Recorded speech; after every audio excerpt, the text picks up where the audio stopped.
विकासाची बांधिलकी घेऊन करण्याच्या संदर्भामध्ये आपण पावलं उचलत आहोत हे महाराष्ट्राने पाहिलं। त्याच्यातून लोकसभेमध्ये अपयश आल्याच्या नंतर याचा उल्लेख रुपालीताईंनी या ठिकाणी केला।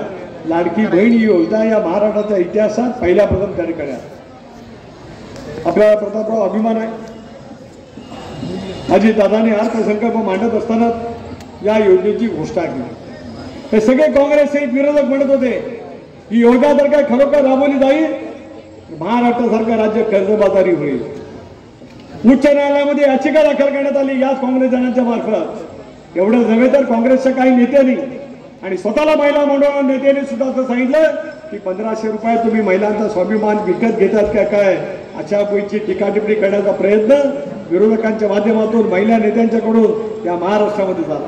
माझ्या महाराष्ट्रातली ग्रामीण भागातली कष्टकरी महिला भगिनी ही शोषिततेने जीवन जगते, आपल्या कुटुंबाची उभारणी करण्यासाठी सारं आपलं आयुष्य समर्पित करते। एखादा आजार अंगावरती आला तर माझ्या मुलाबाळांच्यासाठी ते पैसे राहिले पाहिजे या भावनेतून समर्पित भावनेतून जी महिला भगिनी काम करते तिच्या स्वाभिमान उंचावण्यासाठीच आपल्या सरकारने 1500 रुपये दर माझ्या भगिनीला देत त्यांना सामर्थ्यवान बनवण्याचा प्रयत्न केलेला आहे। आणि आज आम्ही नम्रपणे या ठिकाणी सांगू इच्छितो आहे की ही योजना अव्याहतपणाने शेवटपर्यंत त्या ठिकाणी सुरू राहील। आमच्यावरती त्याला टीका टिप्पणी झाली की योजना विशिष्ट समाजापुरती सीमित आहे, ही योजना विशिष्ट धर्माच्या पुरती सीमित आहे। माझ्या अल्पसंख्याक समाजाचे सहकारी या ठिकाणी उपस्थित आहेत, अल्पसंख्याक समाजाच्या माझ्या भगिनी या ठिकाणी उपस्थित आहेत। यांना आपण कोणी विचारू शकतात या योजनेचा फायदा त्यांच्यापर्यंत सुद्धा या सरकारच्या माध्यमातून पोहोचवला गेलेला आहे। याचा अर्थ या धर्मनिरपेक्ष विचाराच्या माध्यमातून सेवा करण्याचं व्रत घेऊन अजितदादाच्या नेतृत्वाखाली राष्ट्रवादी काँग्रेस पक्ष हा उद्याच्या कालावधीमध्ये सज्ज त्या ठिकाणी झालेला आहे। आमचा जाहीरनामा हा केवळ जाहीरनामा नाही तर हा वचननामा आहे। वचननामा शब्दप्रयोग जाणीवपूर्वक राज्य इच्छाशक्तीच्या मनामध्ये कल्पना ठेवत आणि 5 वर्षाच्या कालावधीमध्ये देगलूरमध्ये हा वचननामा पूर्ण करायचा आहे। या सद हेतूने भास्करराव खतगारांच्या नेतृत्वाखाली आम्ही हा जाहीरनामा आपल्या सर्वांच्या समोर या ठिकाणी ठेवतो आहोत। मी प्रदेश राष्ट्रवादी काँग्रेस पक्षाचा अध्यक्ष म्हणून रायगडच्या खासदारांना त्यांना आपल्याला आश्वासित करतो।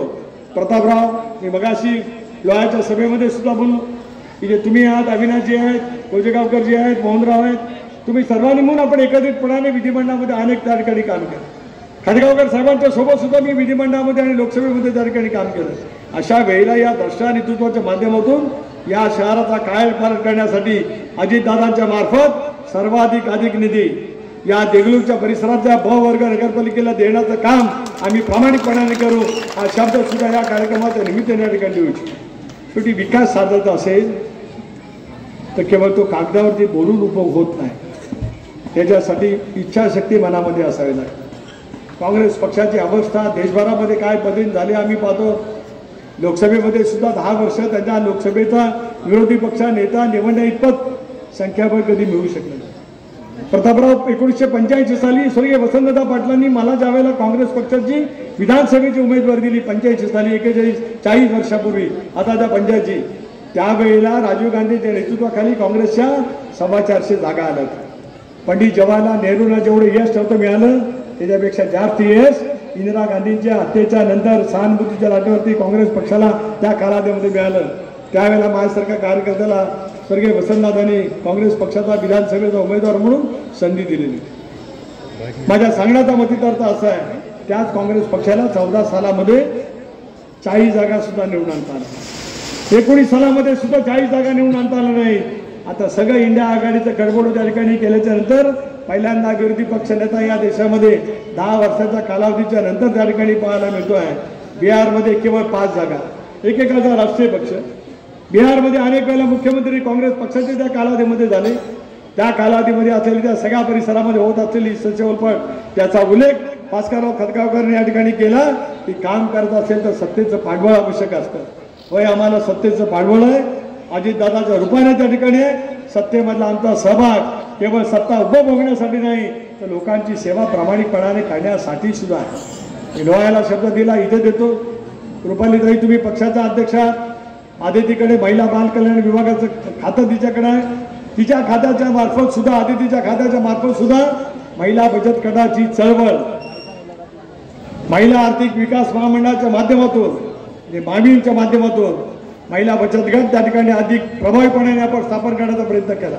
बाजारपेठेमधला कुठला व्यवसाय असेल, महिलांच्या दृष्टिकोनातून एखादा अल्पसंख्याक समाजाच्या महिला असतील, बहुजन समाजातल्या माझ्या महिला असतील, दलित चळवळीची श्रद्धा असणाऱ्या माझ्या महिला भगिनी असतील, त्या सर्वांच्यासाठी महिला भवन त्या गावामध्ये उभं करत त्यांच्यासाठी सुद्धा वेगवेगळी दालनं उभं करण्याचं काम राष्ट्रवादी काँग्रेस पक्ष नेटाने नेकीने प्रामाणिकपणाने करेल असा शब्द आज या कार्यक्रमाच्या निमित्ताने या ठिकाणी देऊ इच्छितो आहे. वचननामाच्या माध्यमातून यापूर्वी लक्ष्मीकांत पदमवार यांनी केलेली कामं त्याच वेळेला या पुढच्या कालावधीमध्ये